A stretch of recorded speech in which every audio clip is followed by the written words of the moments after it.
Newburgh is a community torn apart. A community that has a lot of problems and seems few people are interested in trying to help solve it. I see right now a city that is slowly decaying, businesses leaving, going out to the townships, the different areas. The place has an absolutely fabulous location with an incredibly beautiful view, all kinds of transportation. It's got everything going for it, except that the people in it, the majority of them, don't seem to believe in it. They don't seem to see it. There are still tension in this city. Newburgh has to set its own house in order. Lots of things are good about Newburgh. We just enjoy living here. The best thing about Newburgh is its people. It has all kinds of people. It has rich people, poor people, black, white, Spanish, Polish, Greek, Italian, German, you name it, they're all here. And that's why we think it's so very special. This is Newburgh as some of its own citizens see it. Obviously, there is considerable divergence in some of these views. The question might arise, why select this comparatively small city of about 23,000 people for examination? I think what follows should make this clear. For whether you see Newburgh one way or the other, there is no question, everyone agrees, but that this is a city in trouble.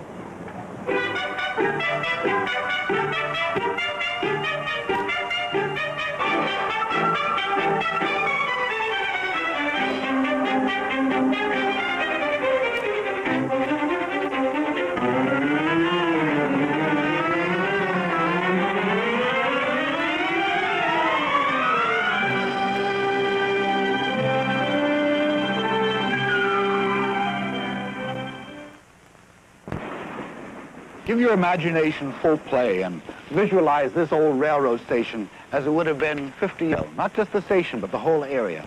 Cars pulling up to meet people coming up the West Shore Railroad line from New York and from other cities in the area.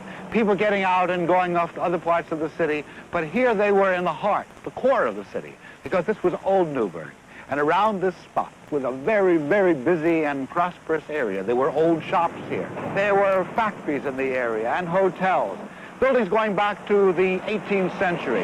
And down by the waterfront, still more factories and a very, very busy river traffic. And then what happened? Then they decided to renew it. So they tore down everything that was old, and in its place they put up nothing. This is the kind of thing they've been doing in Newburgh for decades. They've been taking things down, but they haven't been putting things up.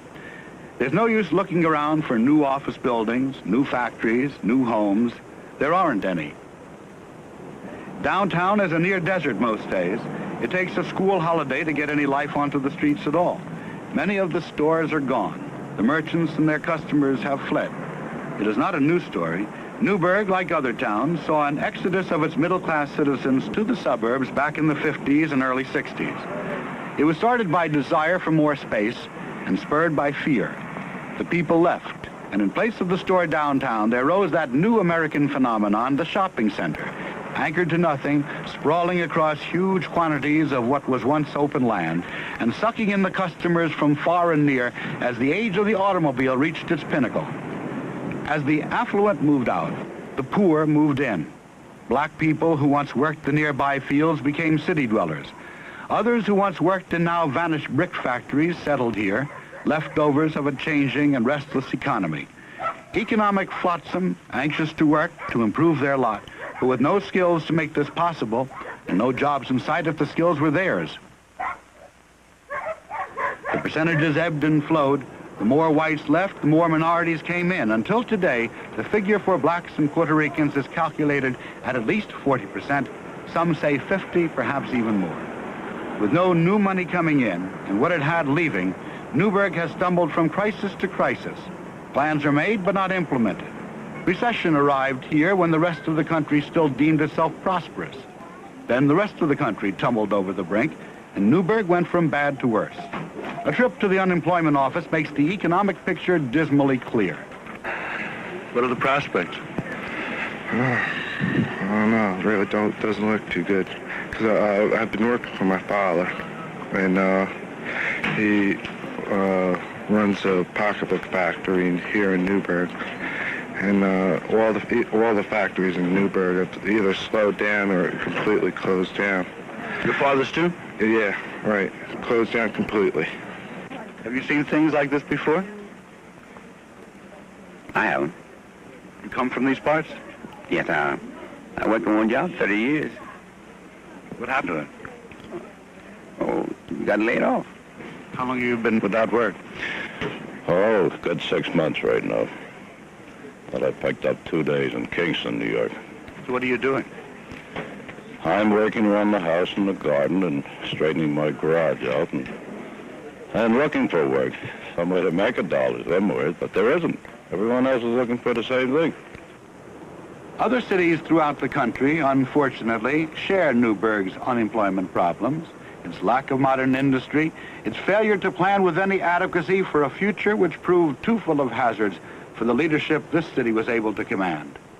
But Newburgh's growing racial disproportion, in addition to producing more inhabitants well qualified by virtue of their poverty to inhabit its burgeoning slums, also brought racial fears. And last November, first at the high school, then in the center city, there was the most recent of a chain of conflicts between black citizens and authority.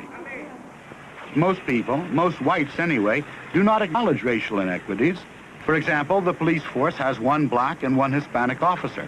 The charge has been made and is now before the courts that there is discrimination in the testing procedures.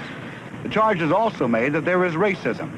We asked the current president of the Policemen's Benevolent Association, a young ex-New Yorker from the Bronx named Phil Ginquitty, about that. No, I speak for myself. I am not prejudiced. On duty, I don't think there's any cop that is prejudiced. Well, off duty, I mean, a person is entitled to his own rights and opinions. A little over a year ago, Police Commissioner James Taylor took over a force riddled by corruption.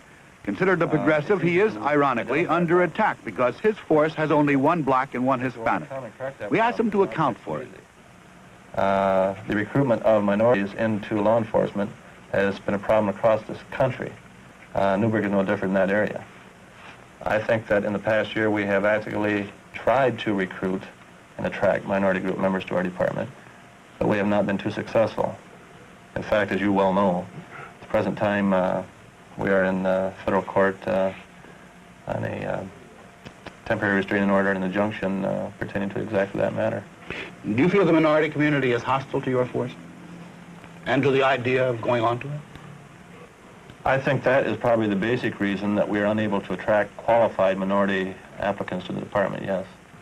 In Newburgh, it is impossible to separate feelings about law and order from feelings or fears involving race.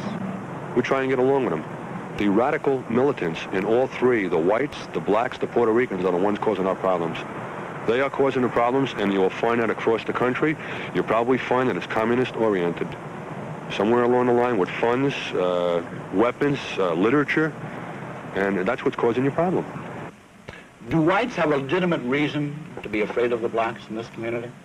No, they do not, because most of the crimes, as we've indicated, are committed by blacks, but they're committed black on black rather than blacks on white. So, in my opinion, they do not have the reason for the alarm and fear that they have demonstrated in the past. As a police officer, do you see white against black racism and black against white racism in this community? Quite candidly, I'd have to say I have seen instances of this, yes. Both kinds? Yes, no question. Some reason or other. 81-year-old Saul Nemiroff told us of a different, a happier Newburgh in the days when he came here 40 years ago, and then described the mood of the city today. I myself come originally from Russia, where I have lived through pogroms. You know what a pogrom is? Yes, indeed. In 1903 and 1905, I want you to know that I walked the streets in fear of my own shadow. I want you to know that I walk the streets and always recognizing that I'm a second-class citizen. Now, how can I not address myself to the problem of my brothers, friends, when I recognize that this is a problem that behooves all of us to address ourselves in order to avoid future problems for future generations? Is Newburgh a happy place to live in now? No. Not for anybody? I'll say for nobody. The schools. Education and matters concerning it, like busing, are considered important by any community, naturally, since we all prize our children. In smaller cities, the significance increases. In Newburgh, where the core city is largely black and Hispanic and poor, and where the surrounding town is largely white and more prosperous, busing is as the red flag to the bull. The educational district has battled against it. While there is strong disagreement between members of the board, nevertheless, for the present majority, the standard bearer in this and other educational struggles is Dr. Edwin Klotz, once aide to the controversial former California Commissioner of Education, Max Rafferty, now Superintendent of Schools here. Dr. Klotz, who proudly proclaims himself both a traditionalist and a conservative, is locked in ideological combat both with the courts and with New York State's Educational Commissioner, Ewald Nyquist. We talked to him at what he deemed to be an appropriate site, the Hasbrouck House, where George Washington spent the last 2 years of the Revolution. As a group of junior high students proudly displayed the uniforms and muskets they will wear for the bicentennial ceremonies at Concord, Dr. Klotz enlarged on some of his views. What is the dispute between you and the State Department of Education? The major issue there is, quote, busing or integration. Now, he says we should integrate our schools. We feel we have an integrated school system, particularly through the 7 through 12. We have some elementary schools that have more blacks, or a large percentage of blacks than whites. You've got one down on Montgomery Street that's about 95%. Yeah, about 95%, because the people who live in that local school area are 95% black. And the conservative point of view would say the way to integrate the city is what exactly they are doing. They're building new apartment houses down there, all along the waterfront that you're familiar with here in Newburgh.